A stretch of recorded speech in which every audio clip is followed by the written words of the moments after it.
Pour commencer, nous vous proposons de vous apporter une grille de lecture des transformations en cours dans la société en général et d'en déduire les impacts sur le travail, les métiers et les compétences. Certains disent que c'était mieux hier, que nous sommes en crise, que les jeunes ne veulent plus travailler, etc. Et au-delà de ces expressions du quotidien, essayons de comprendre les transformations en cours.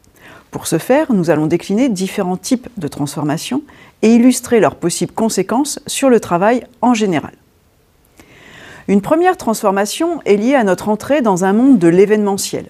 Je prendrai comme image le slogan historique de Paris Match, le poids des mots, le choc des photos.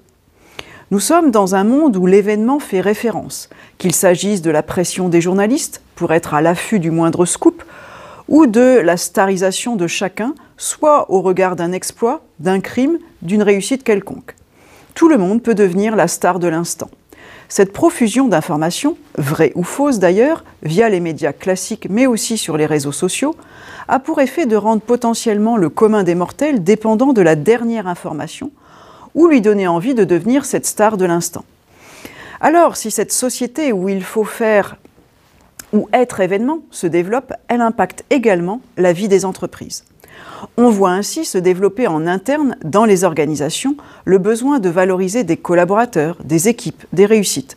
Dans ce contexte, de nouveaux outils de communication interne, l'organisation d'événements se développe un peu partout, peu importe la taille de l'entreprise.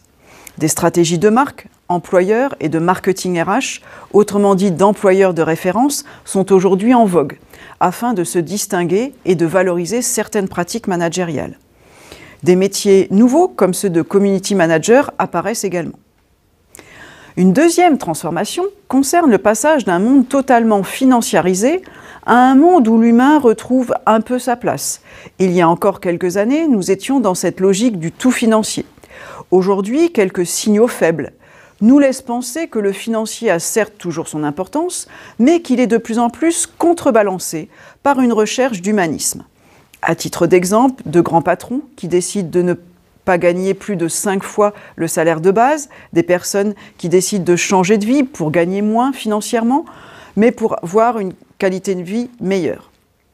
Des jeunes qui ont plus envie de travailler dans des entreprises petites ou moyennes ou de participer à des projets innovants que de rentrer dans de grands groupes pour gagner plus, etc.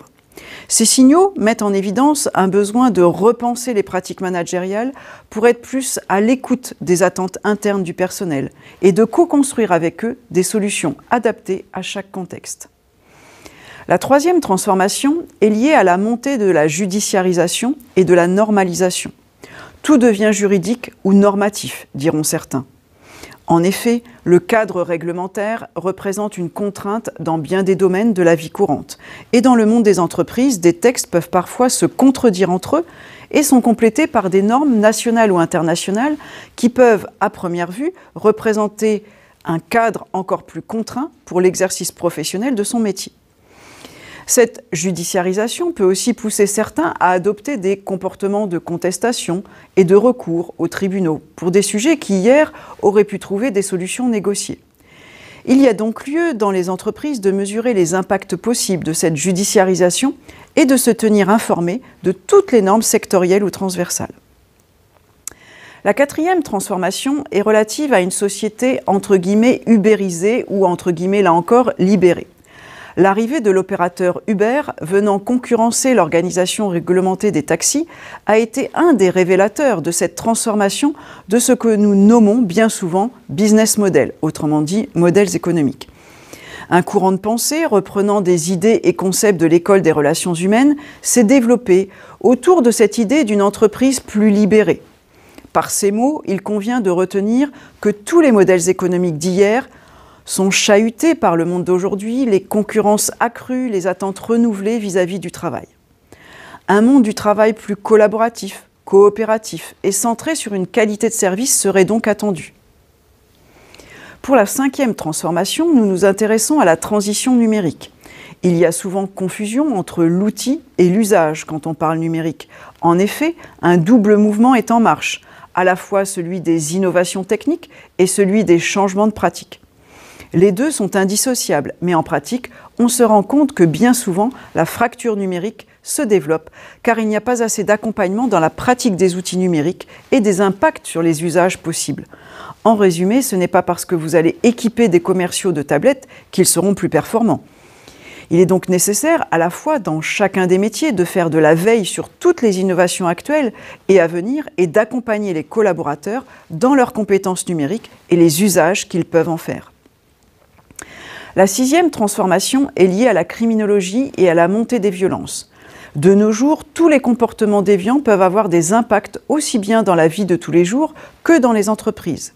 Ces comportements peuvent être liés à des formes de radicalisation, de violence physique ou verbale, de vol, de dégradation, etc.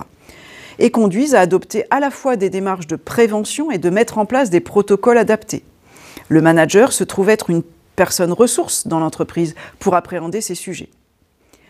La 7e transformation concerne la prise de conscience croissante des enjeux du développement durable.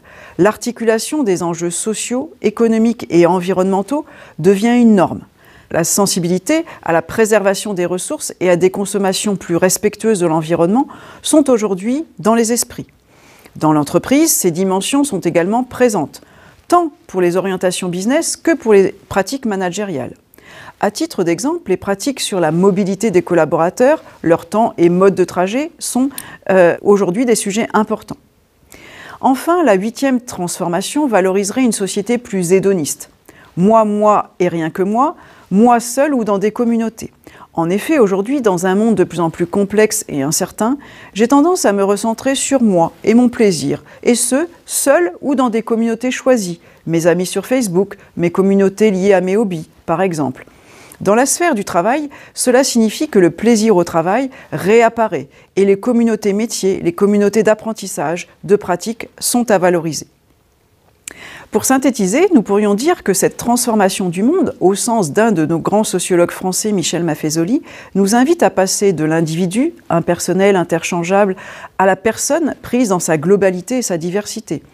Du rationalisme, vision rationnelle, objectif, au corporéisme, valorisation du corps, du bien-être. Du travail, tripalium, ce qui fait mal, à la création, la réalisation de la belle œuvre. De l'utilitarisme, logique des objectifs, à l'esthétisation, logique de l'expérience et du partage d'émotions. Et du futur lointain au présent, ici et maintenant.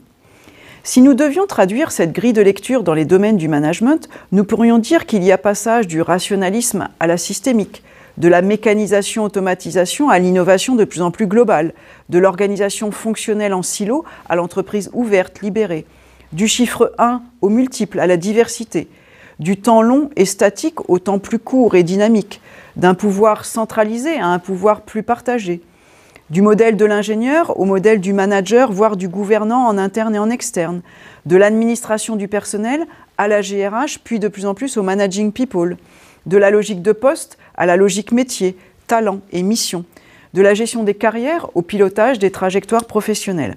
Et tout ça en intégrant de plus en plus l'affect et l'esthétique. Finalement, cette transformation du monde pour un manager de proximité l'invite à se poser des questions sur les nouveaux enjeux du management, et ce, à 4 niveaux. Le rapport à l'autre. Qui sont les personnes de mon équipe? Quelles sont leurs attentes? Le rapport au travail. Comment créer une vision commune au sein de mon équipe, en lien avec celle de l'entreprise? Le rapport au temps. Quelles sont les différentes temporalités de mes clients, de mon équipe, de ma direction? Quelle cohérence entre elles? Et le rapport à l'espace. Quelles sont les évolutions et attentes en matière d'environnement de travail? Ce cadran peut déjà constituer une base de réflexion sur les axes de réflexion et de travail au sein de mon équipe.